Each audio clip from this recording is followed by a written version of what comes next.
Well, I got one for you.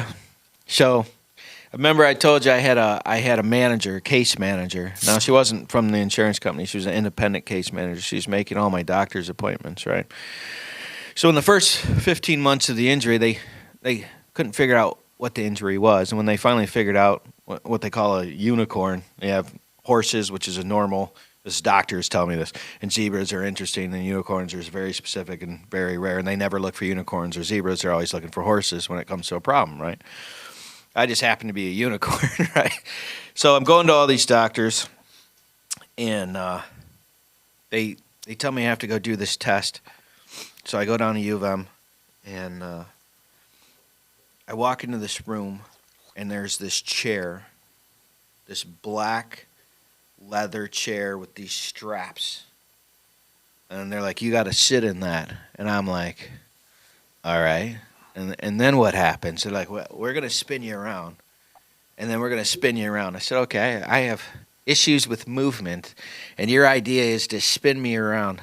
There's only one outcome, right, that's going to come out of this. Oh, boy. Right. If you've seen The Exorcist, you understand what's... Oh, no, you'll be fine, Mr. Walsh. We're going to give you a bag. I was like, oh, a bag. That'll fix it, right? So I go in there, and they strap you up. And I'm nervous, right? So I'm sweating, and I'm not thin. I'm chunky, and that's because I like chocolate.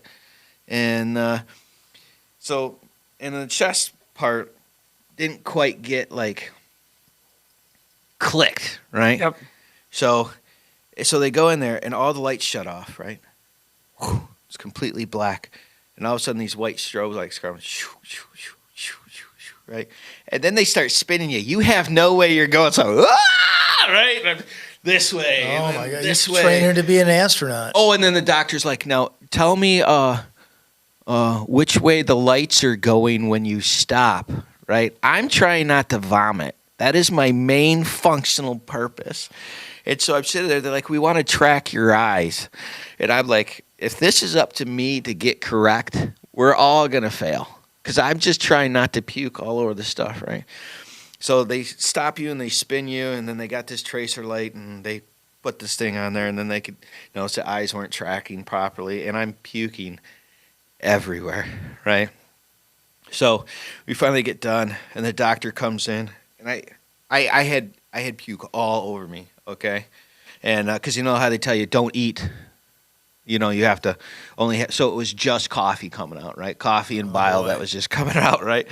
And so I'm sitting there to get done, and the doctor walks in, and he goes, well, that was a successful run.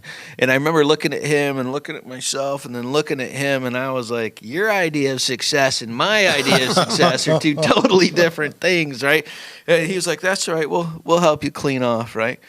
So I go to clean off, and I'm like, all right, fine, the day's done. He's like, no, we got one more test. And I'm like, I already cleaned up. You know, I'm already in the gown with the butt showing thing, right? So I go in there, and they have this thing from the ceiling down, and it's got these leg things, like for a giant baby, right? And they don't tell you what's going on. And basically, it looks like a living room. And so they strap you into this sucker, and what happens is the floor jostles. Oh, boy. To see how you react to that, right?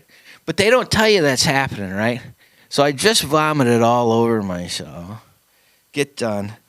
And he's like, are you ready? I'm like, for what? And as soon as I said for what, the door dipped, and I whop, face right in the wall, right? He's like, your response time's a little slow. I'm like, are you sure? Right? Because I have no idea what's going on. So I hit my face. So then we go through the second time, and he's like, you know, I feel like you did the second time was better. I was like, well, yeah, because I realized the walls and the floor are going to be moving, so you know to react. I was like, when you're doing that, I was like, if you wanted to extract information from Al-Qaeda people, this would be a good way to do it because I'm here to help you. No, and it was just like some of those. I have a whole bunch of doctors, and God bless doctors for what they do, but some of those guys, like their bedside manner is not very fun at all, right?